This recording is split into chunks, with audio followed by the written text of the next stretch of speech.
Medianoche.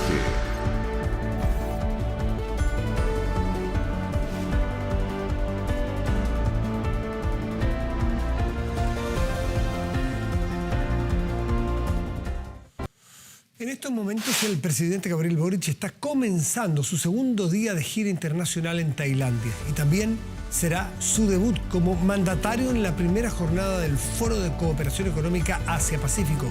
Participará en diferentes foros sobre crecimiento e inversión sustentables junto con los países participantes de la APEC y también naciones invitadas. Sus últimas actividades son muy relevantes, pues sostendrá reuniones bilaterales con el presidente de la República Popular China, Xi Jinping, y luego con el rey de Tailandia, Maha Vajiralongkorn. Es muy difícil intentar su nombre, pero con el monarca de Tailandia se reunirá en las bilaterales del presidente en ese país. Cuando el día termina, comienza medianoche.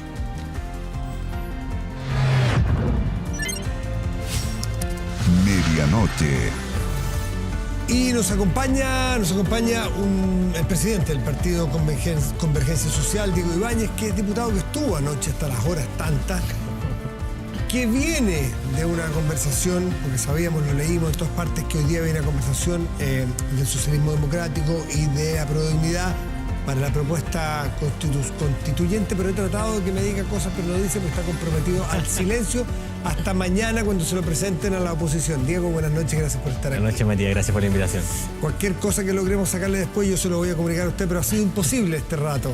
Que Diego me quiera contar algo. ¿A qué acuerdo llegaron hace unos minutos? Tenemos un pacto, imagínate que ahora te cuente el acuerdo después del día de mañana con la derecha. Esto lo subimos por la prensa, no nos contaron ustedes y queda la embarrada. Entonces, prefiero mantener la rigurosidad de los códigos de la negociación. Valoro los compromisos, así que vinimos el compromiso a hablar de otra cosa, porque otro tema muy importante y además de mucha llegada a la población, que tiene que ver con el transporte público y el valor del transporte público, ¿no? Sabemos que, mire, déjeme hacer una breve historia. El 4 de octubre del año 19, el panel de expertos indicó que había que subir 30 pesos el boleto, o sea, el valor del transporte público. ¿Se acuerda usted qué es lo que pasó después? No son 30 pesos, 30. Desde entonces no se ha subido ni un peso el transporte público. Y ese 4 de octubre ya había un tiempo hacia atrás que no había subido. O sea, son 3 a 4 años en que no sube el transporte público. Y ha subido desde entonces a la fecha, por ejemplo, al doble los combustibles. 700 y tantos pesos a casi 1.400 pesos los combustibles, la benzina. Entonces, ¿quién paga esto, Diego? Es bien complejo porque no solo por el estallido social, sino también por la pandemia. En momentos de pandemia bajó el flujo de gente que iba a tomar el transporte público y ello también activó a que continuara el congelamiento porque era menos recursos, digamos, lo que iba a destinar el Estado. Pero recordemos que hay transporte regulado y transporte no regulado. El regulado es donde el Estado incide, establece subsidios para regular el precio del transporte público y por tanto ese es el que está congelado hace 3 años, como tú bien decías. Entonces ahora el costo que ha implicado para el Estado, para el fisco, duplicando el valor de la benzina, el petróleo ha subido y además se regularizó el flujo de gente después de ya... Bajó un 90% en la pandemia la demanda por transporte público. Así es. Por tanto, hoy hay más transporte en la calle, hay más maquinaria y por tanto es más gasto del Estado. Y esto, a la larga, uno cuando subsidia empresas privadas para efectos del transporte también tiene que estar... mirando la responsabilidad fiscal, porque si no, esto se convierte finalmente en un desfonde del fisco. Ahora, ¿cómo hacemos que este principio sea en extremo compatible y empático con la situación que actualmente están teniendo las personas? Y nuestro gobierno nos ha comunicado que va a mirar esta situación con este equilibrio, poniendo por delante el combate al alza del costo de la vida. Así que estamos a la espera también de esas resoluciones y lo discutiremos también con los parlamentarios en su momento. Por información dura que estuve leyendo hoy día en la tarde, qué sé yo, me enteré que el subsidio le cuesta al Estado anualmente 800 millones de dólares en la región metropolitana y otros 800 millones de dólares a las regiones. Es decir, el Estado entrega 1.600 millones de dólares, que es una cifra que es imposible de calcular de grande que es. Y esos subsidios, que es mucha plata que podría ser destinada a muchos servicios sociales y ayuda social, no llega necesariamente a toda la gente que lo necesita. Es muy poca focalización. ¿Ustedes están conscientes de eso? Sí, por eso el mecanismo que hoy está explorando el Ministerio de Transporte, que ha señalado que esta situación ya no es sostenible en el tiempo, dice relación con una nueva aritmética para destinar estos recursos. Así que estamos a la espera, insisto, de esa propuesta. Pero también aquí hay algo muy importante, porque nos damos cuenta, una vez ya terminando la pandemia, lo importante que es el Estado para efectos de regular el cotidiano de la vida. No queremos que le suba el costo de la vida a la gente. Ya el momento de inflación está llegando a un pic, al parecer, se está disminuyó 0,5 el mes anterior, por primera vez, después de mucho tiempo.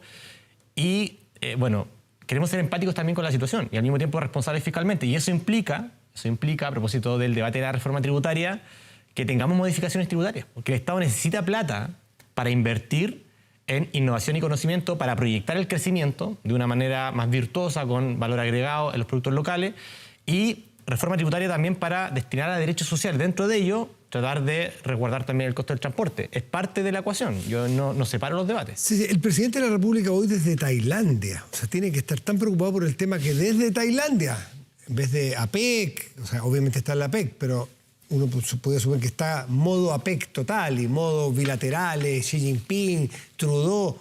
Habló de esto. Y le habló a la coalición, a los suyos. Les dijo, es tiempo que nos comportemos como tal. No sé, yo entendí su frase, esta no es una coalición de partidos, es una coalición de gobiernos, comportémonos como tal.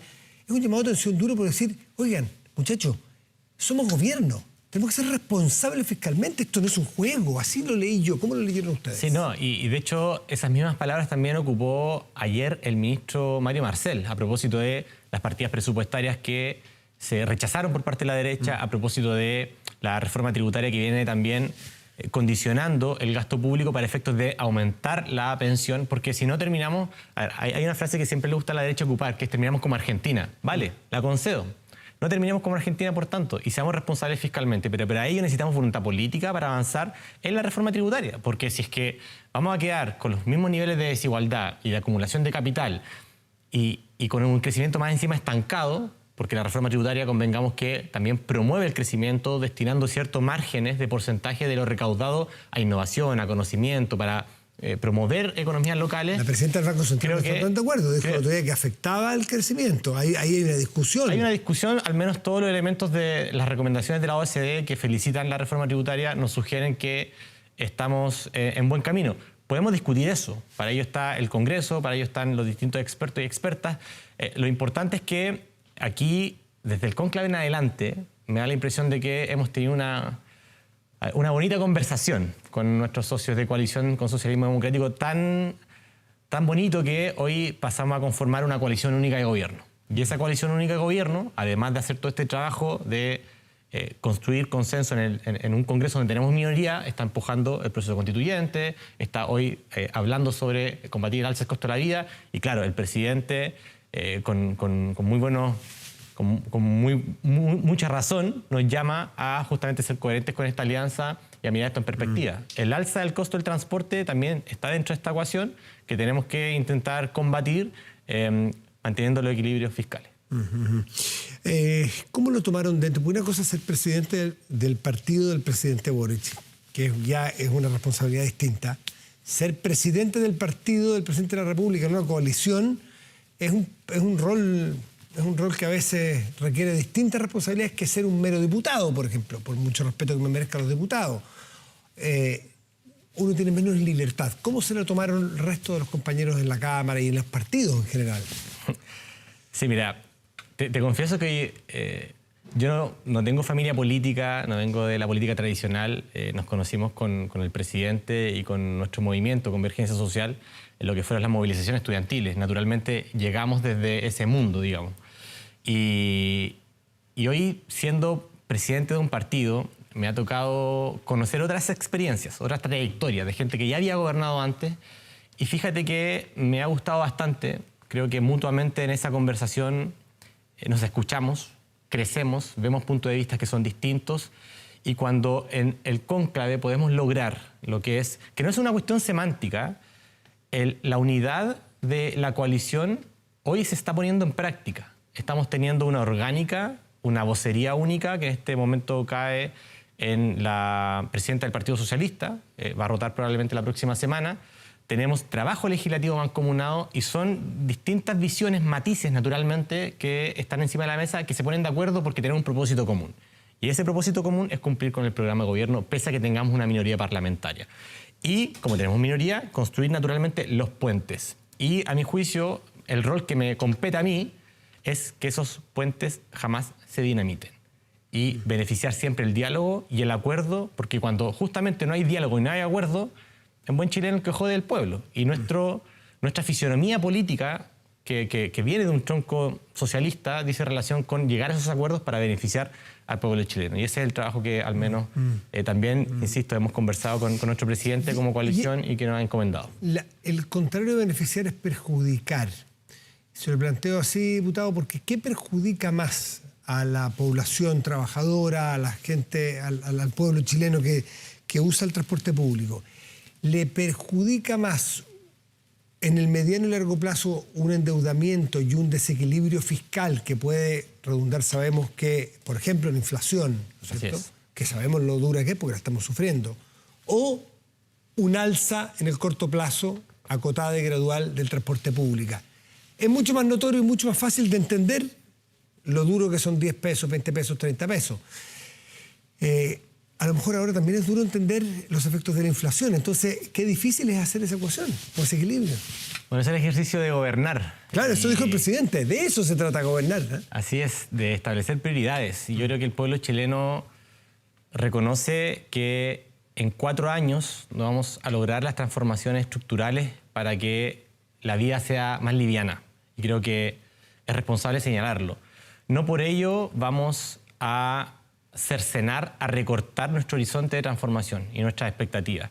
Creo que la labor dentro de un mundo político donde el sentido común y la regla general dentro de la política, de la burbuja, es pelearnos por todo. Fíjate que el día de ayer se rechazó el presupuesto de la glosa de seguridad que contempla más de 2.000 vehículos a carabineros.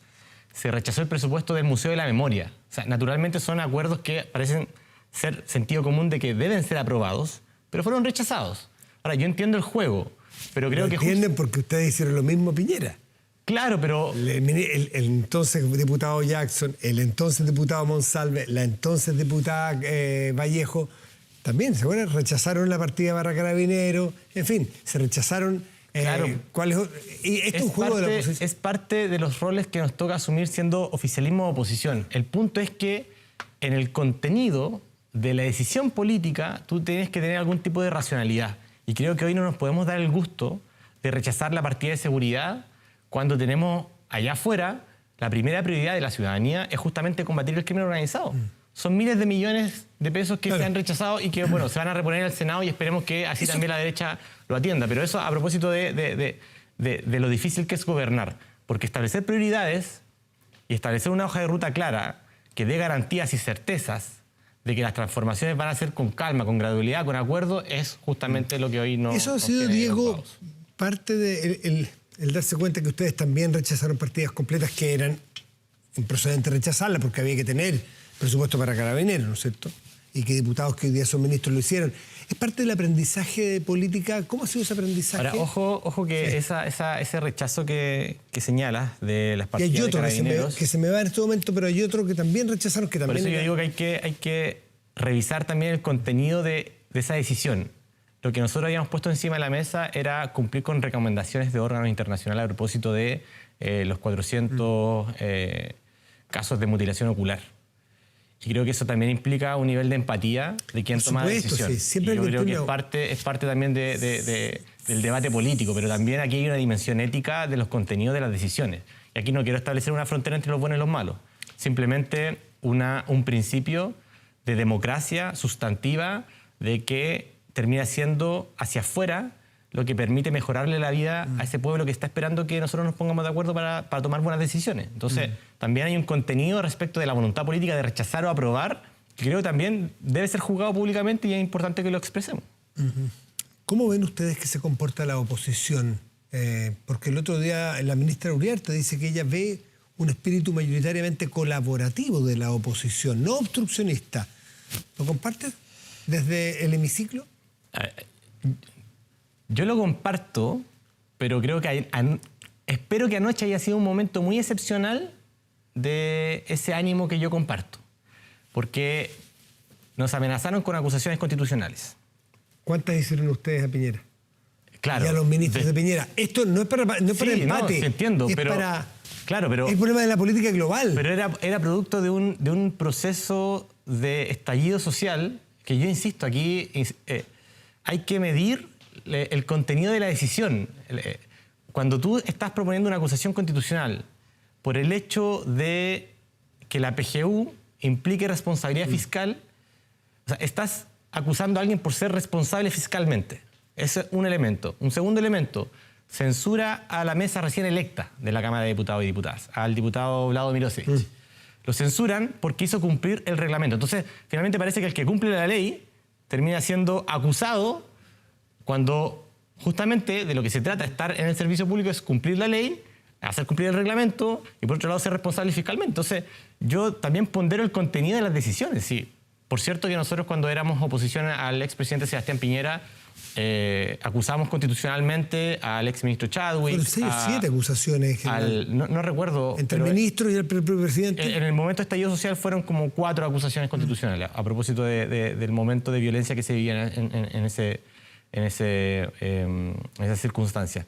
Por tanto, cuando veo que hay un clima de diálogo y que estamos llevando adelante a propósito de la continuación del proceso constituyente, a veces no se condice con lo que ocurre dentro de la Cámara. Y ojo que tampoco uno podría generalizar.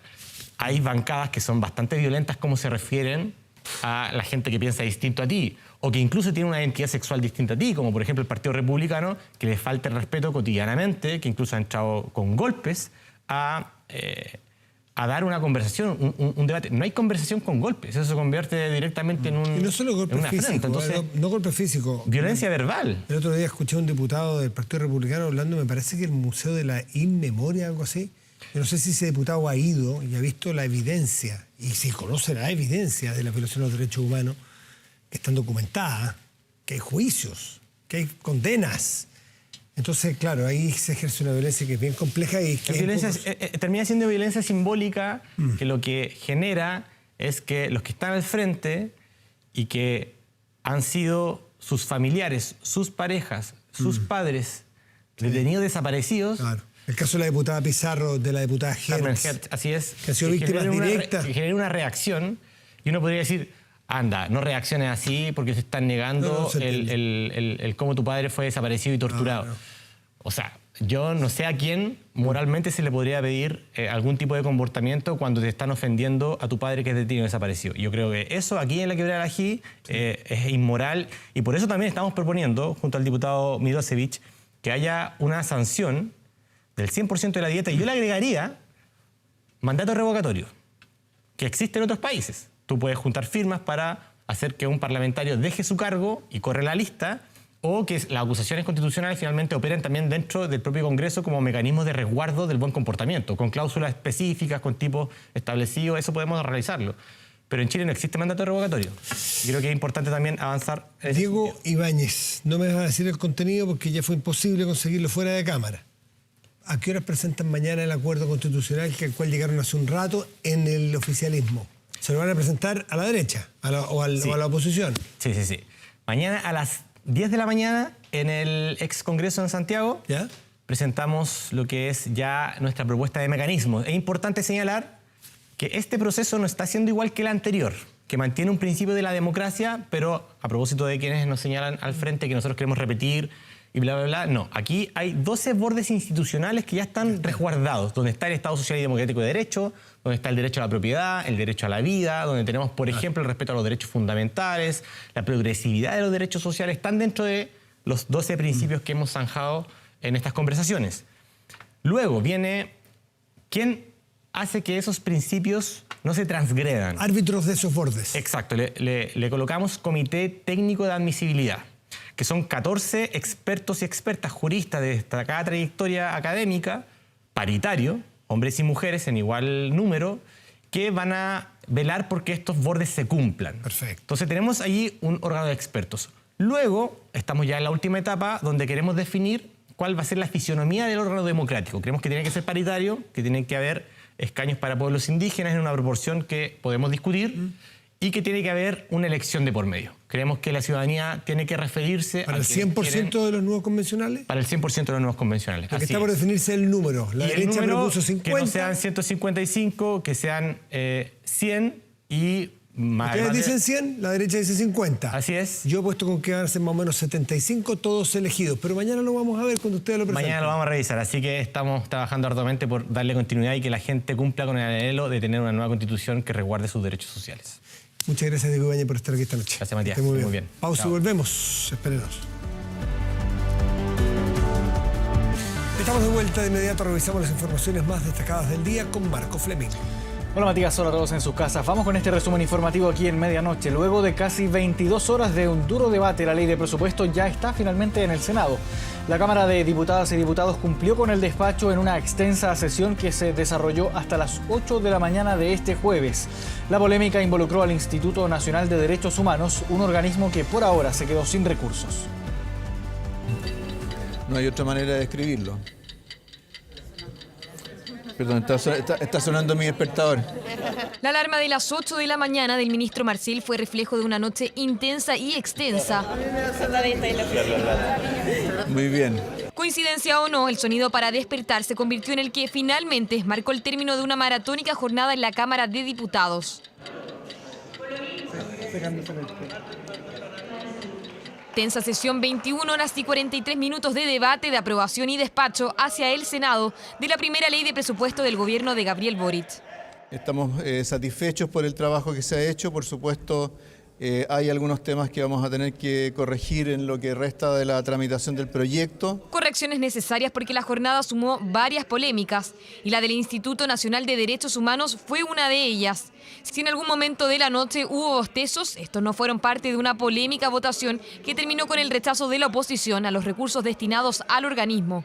Creemos que el INDH ha perdido todo tipo de objetividad e imparcialidad respecto a las actuaciones que ejecuta. Es el resultado de la instrumentalización política del instituto por parte de sectores de ultraizquierda. Señal política que por ahora deja sin recursos a un organismo que debe velar por el resguardo a los derechos humanos.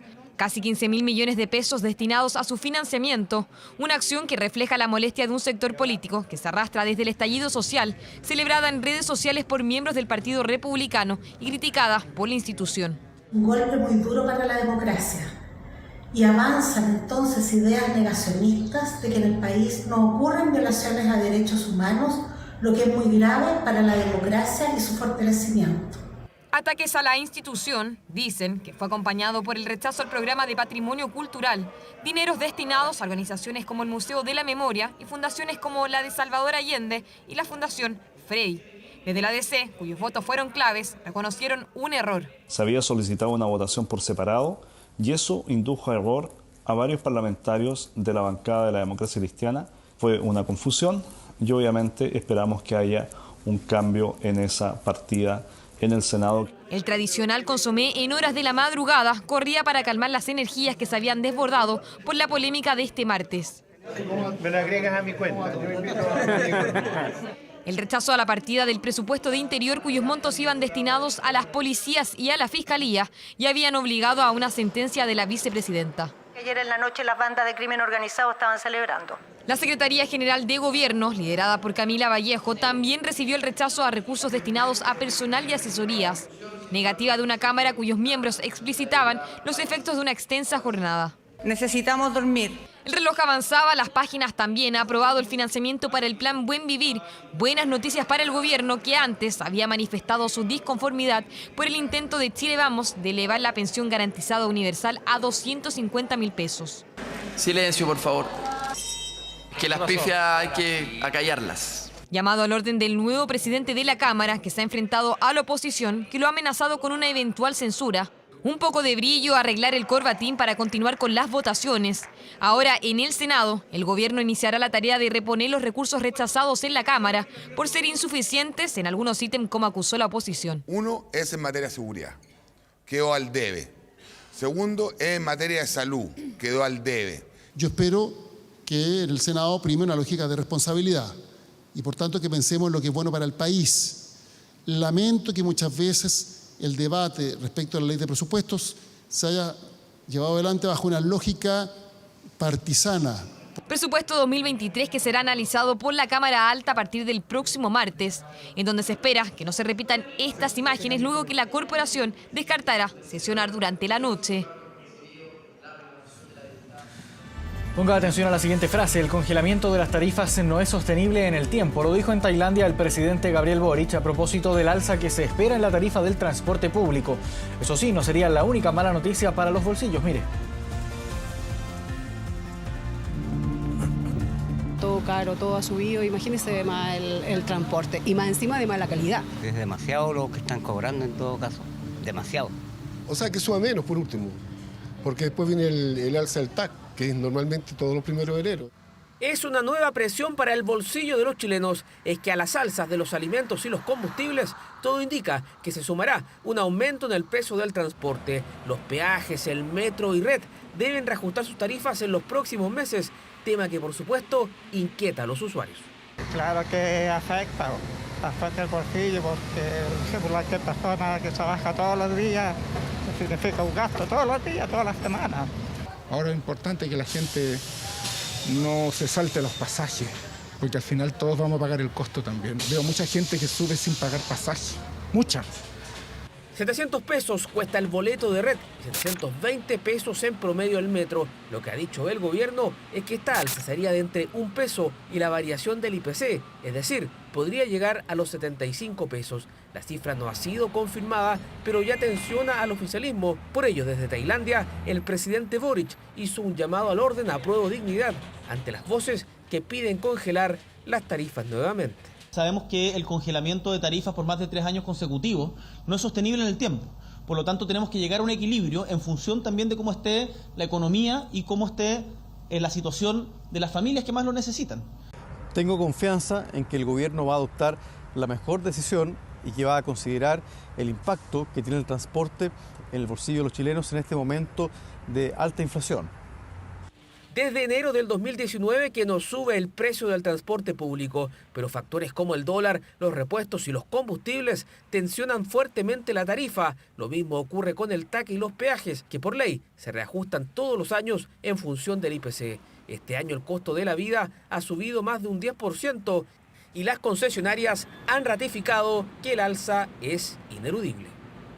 Nosotros conversamos con ellas y le planteamos la necesidad que nos planteen una propuesta que sea coherente con el servicio que están planteando, pero también conscientes que no pueden dañar el bolsillo de las personas que hoy día se siente bastante afligido por el costo de la vida. Otro golpe al bolsillo. Si un automovilista viaja desde Maipú a Providencia usando 6 TAC, paga 4.431 pesos por viaje. Si se concreta el alza, ese valor subiría hasta 4.862 pesos. Si consideramos 20 viajes de ida y vuelta en un mes, el costo adicional que paga ese automovilista supera los 17.000 pesos. A los ricos no les afecta, pero al que es pobre y lucha por sus lucas mensuales, cuesta harto. Mala, po. Queremos que saquen el TAC y más encima lo suben. Pero lo único que nos sube son los sueldos. Quedamos lo mismo. Tenemos que sacarlo de la contumelia para poder trabajar. Alzas que correrían en paralelo y por la que los expertos también piden tomar medidas. Sería mejor distanciar las dos cosas. Quizás congelar por un tiempo, congelar por este año los peajes y el próximo año aumentar gradualmente las tarifas del transporte público. O sea, no es una pérdida neta, sino que es una pérdida por un tiempo y después una ganancia. Además, los flujos están aumentando.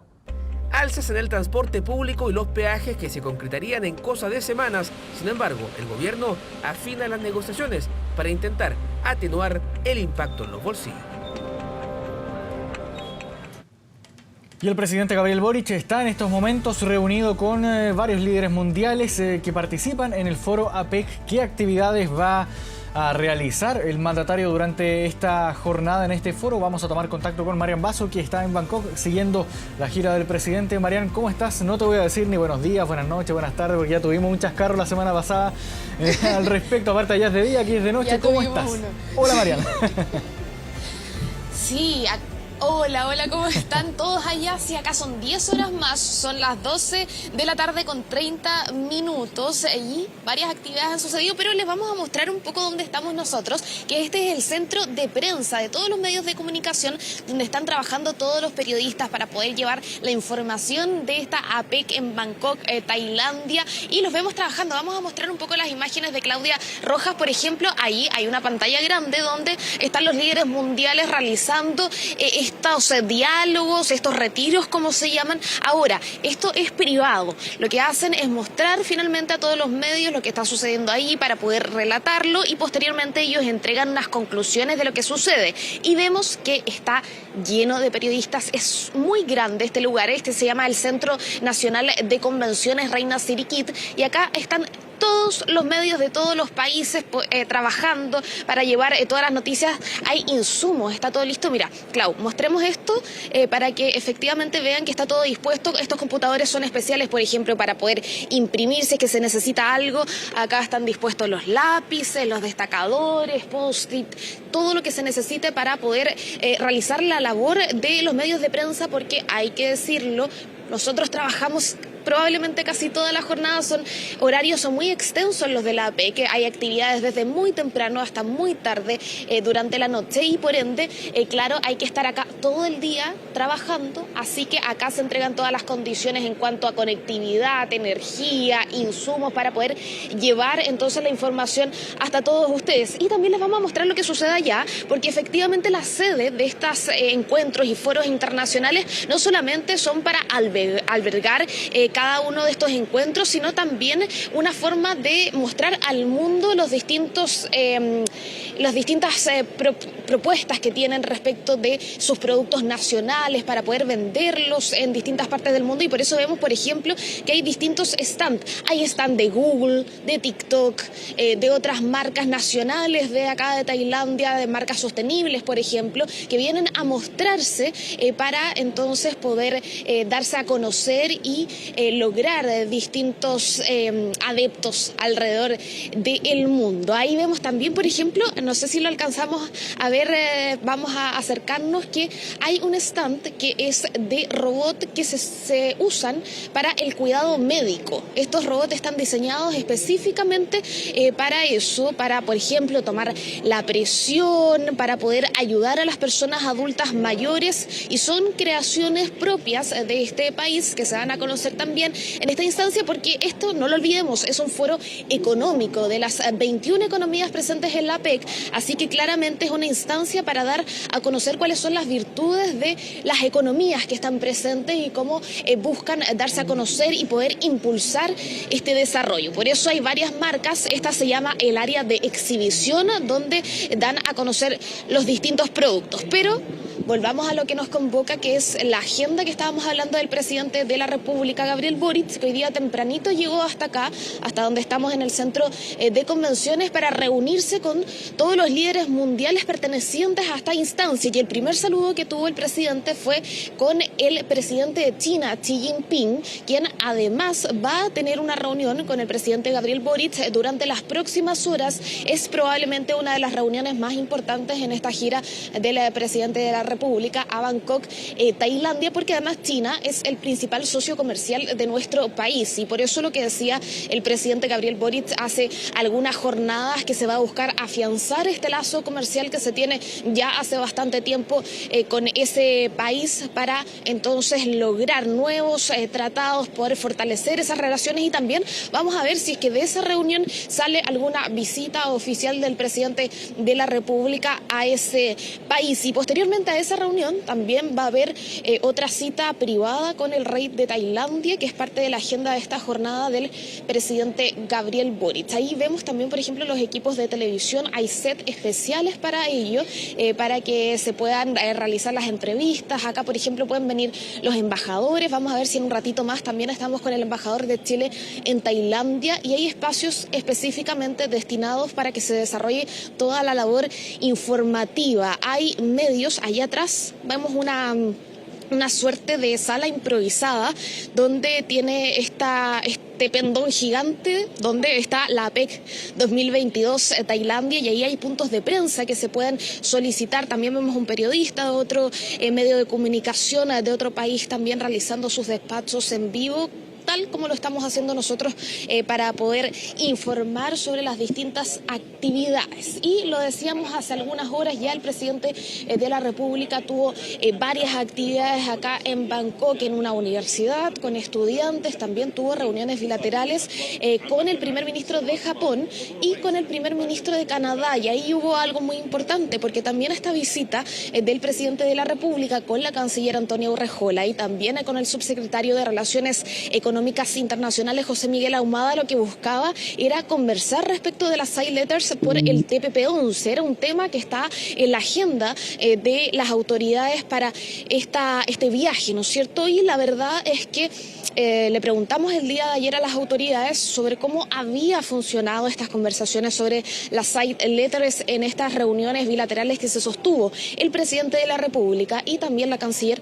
Antonia Urrejola señalaron que por parte de Canadá no se van a firmar las side letters. Eso significa entonces que no se va a firmar esta estrategia que estaba comprometiendo Chile e impulsando para modificar el mecanismo de resolución de controversias entre los estados y las empresas.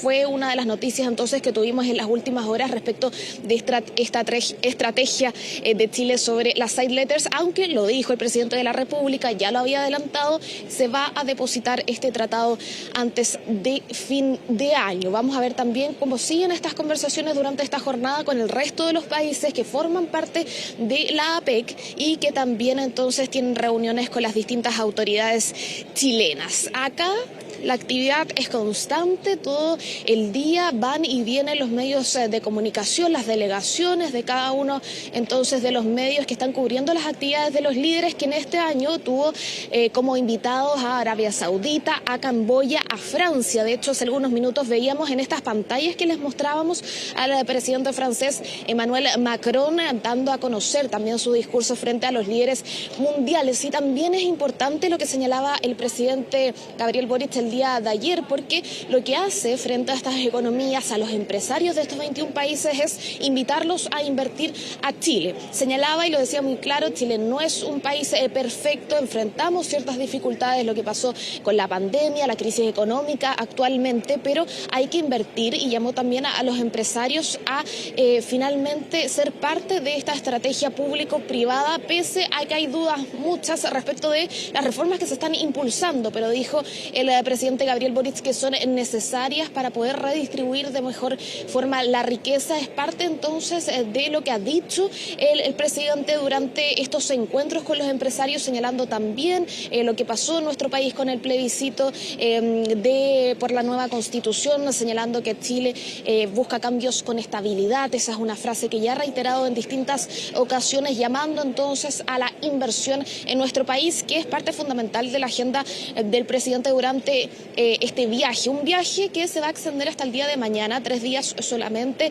Contempla la agenda del presidente Gabriel Boric acá en Bangkok, Tailandia, y como es tradicional, cuando el mandatario hace un viaje fuera del país, va a realizar un punto de prensa a los medios nacionales para dar un balance sobre esta gira a Bangkok, para dar un balance respecto de los avances que se pudo haber tenido con los distintos países con los que se sostuvo estas reuniones bilaterales, también si se comprometen visitas en estas instancias internacionales, tal como pasó, por ejemplo, cuando viajó hace algunos meses a la ONU, se compromete en visitas de Estado para avanzar en todos los compromisos comerciales que son parte de la agenda también muy importantes, sobre todo si son compromisos comerciales en cuanto a temas de sostenibilidad, que es parte primordial del programa de gobierno del presidente Gabriel Boric en cuanto, por ejemplo, al hidrógeno verde, que es un tema donde varios países tienen puesta su atención sobre el desarrollo de esas energías limpias en nuestro país. Nosotros vamos a estar informándoles respecto de las actividades cuando ya tengamos más acceso, más imágenes sobre las actividades del presidente, tanto acá en la PEC, donde estamos presentes, donde se están desarrollando todas estas reuniones, estos diálogos con los líderes mundiales, y posteriormente también con las reuniones bilaterales entre el presidente Xi Jinping y el presidente Gabriel Boric, y también con el rey de Tailandia. Como yo les comentaba, ahora son las 12 de la tarde con 41 minutos y lo que sucede acá es que todos salen a almorzar, no solamente los líderes mundiales que tienen almuerzos de trabajo, sino que también acá los medios de prensa, allá al fondo lo vemos, ¿no es cierto?, que también están almorzando para hacer una parada acá en estas extensas jornadas. Así que nosotros nos vamos a estar viendo durante todas nuestras ediciones, llevándole lo que está sucediendo acá en Bangkok, Tailandia, y también los resultados de estas conversaciones tan importantes entre el gobierno de Chile y también los otros líderes mundiales. Marian Basso, completísimo informe de lo que está ocurriendo, tanto en lo político, en lo económico, en este foro económico, tal como tú misma nos detallabas, Marian, y también mostrándonos cómo funciona este gran centro de prensa ahí, que en esta sede del foro APEC 2022, en la que participan, por cierto, una gran cantidad de líderes mundiales del Asia-Pacífico, que tiene como foco entonces la economía, las relaciones económicas entre los distintos países. Así que agradecemos, Marian, este completo informe desde Bangkok, Tailandia, y probablemente nos reencontremos allí en algunas horas más en la edición de Noticias 24 de este viernes. Gracias, Marian, nos vemos, que estés bien. Así es, que estén muy bien, nos vemos. Vamos a avanzar a otras informaciones. El día 8 de diciembre, finalmente la justicia de Países Bajos va a decidir si es que acoge la solicitud de extradición a Chile de la ex alcaldesa de Antofagasta, Karen Rojo. Recordemos, condenada a 5 años y un día por fraude al fisco. A la audiencia, que se desarrolló de forma privada en Rotterdam, asistió la ex autoridad comunal junto a sus defensores. Uno de los abogados explicó que, de acogerse la petición, van a apelar a la justicia para evitar su traslado a Chile. De no obtener los resultados esperados, van a continuar en la Corte Europea de Derechos Humanos. Todo esto en paralelo a la otra causa, la que busca que se autorice el asilo de Karen Rojo. Cabe recordar que la ex alcaldesa de Antofagasta se fugó del país el día 23 de marzo cuando tomó un avión rumbo a Ámsterdam. Esto fue el mismo día en que la Corte Suprema rechazó el requerimiento de la defensa para anular el juicio. Está de muy buen ánimo, está tranquila. Ella estuvo hoy día presente en la audiencia, escuchó los argumentos que planteó la abogada que la representa acá en Países Bajos, Tamara Buruma. Se le tradujo todo lo que se decía por parte tanto de la defensa como por la fiscalía, y está muy satisfecha con lo que se ha hecho. Se llevaba muchos meses trabajando por parte de la defensa, desde el mes de abril a la fecha, y se han expuesto todos los argumentos que se recopilaron en todos estos meses con muy buenas expectativas de lo que podría pasar. En primer lugar, hay que esperar un eventual recurso que impugne la resolución del próximo día 8 de diciembre. En mérito de eso, y ejecutado el fallo en Países Bajos, habrá que efectuar las gestiones diplomáticas, administrativas con Interpol y Gendarmería de Chile. En casos anteriores de extradiciones a países europeos, esto, luego de ejecutoriado el fallo en los países europeos, han tardado 2 o 3 meses, dependiendo mucho de la disponibilidad de vuelos, de recursos policiales y, por supuesto, las condiciones sanitarias de Europa. El segundo escenario probable es que se desestime la petición de extradición y, por supuesto, en uno u otro caso los intervinientes tienen siempre el derecho a recurrir. Respecto a la solicitud de asilo, no tenemos la información oficial y no nos compete emitir un pronunciamiento. 2 de la mañana con 45 minutos, vamos a la pausa y ya volvemos. Internacional. Con noticias del mundo volvemos a medianoche. Los residentes de la capital de Ucrania despertaron con lo que vemos, la primera nevada de la temporada en medio de temores por la crisis energética durante este invierno. Kiev está cubierta de una capa de nieve, una señal de que el invierno ya se está instalando en un país que está enfrentando apagones continuos. Las autoridades están trabajando para restaurar la energía en todo el país, después de que Rusia desatara a principios de semana lo que Ucrania calificó como el mayor bombardeo contra la infraestructura civil de los últimos meses. Este jueves, Moscú lanzó nuevos ataques contra instalaciones energéticas del país, aumentando las preocupaciones de un duro invierno. Un helicóptero en el que viajaba una autoridad mexicana perdió el control y se estrelló contra el suelo, dejando al menos 5 personas fallecidas. La nave pertenecía a la Secretaría de Seguridad Pública de Aguascalientes, donde viajaba el titular de esta institución. Debido al impacto, el hombre falleció de inmediato junto a otras 4 personas, miembros de su equipo de trabajo. Hasta el momento, las autoridades aseguran que el hecho se habría tratado de un accidente, por lo que se descarta que haya sido un ataque directo contra el funcionario principal. El gobierno de Reino Unido anunció un duro plan presupuestario con aumento de impuestos a ciudadanos y empresas con el fin de reducir la deuda. El ministro de Finanzas británico, Jeremy Hunt, reconoció que Reino Unido está en recesión, pero aseguró que su plan ayudaría a reconstruir la economía y reducir la deuda. Entre las medidas anunciadas está el congelamiento de los umbrales del impuesto sobre la renta, lo que significa que millones de personas van a pagar más impuestos a medida que aumenten sus salarios. Además, se va a reducir la ayuda con las facturas de energía. El ministro plantea también recortes del gasto público para equilibrar las finanzas estatales. 2 de la mañana con 54 minutos. De esta forma llegamos al final del bloque informativo aquí en Medianoche. Volvemos contigo, Matías. Bien, Marco, muchas gracias. Nos vamos a la pantalla grande de nuestro estudio y revisamos informaciones y contenidos en nuestro portal 24horas.cl, que en este momento destaca una noticia preocupante de esta noche. Corea del Norte dispara un misil balístico de corto alcance al mar de Japón. Más detalles en 24horas.cl. Y revisamos la información del tiempo para hoy, viernes 18 de noviembre de 2022. Santiago tendrá cielo despejado y 31 grados de máxima probable, en tanto Caldera, en la región de Atacama, tendrá cielo parcial y 20 grados de máxima probable. Con esta información nos despedimos, agradecemos su atención y nos dejamos invitados a seguir atentos a las pantallas de TVN y todas sus plataformas. Muy buenas noches y gracias por venir.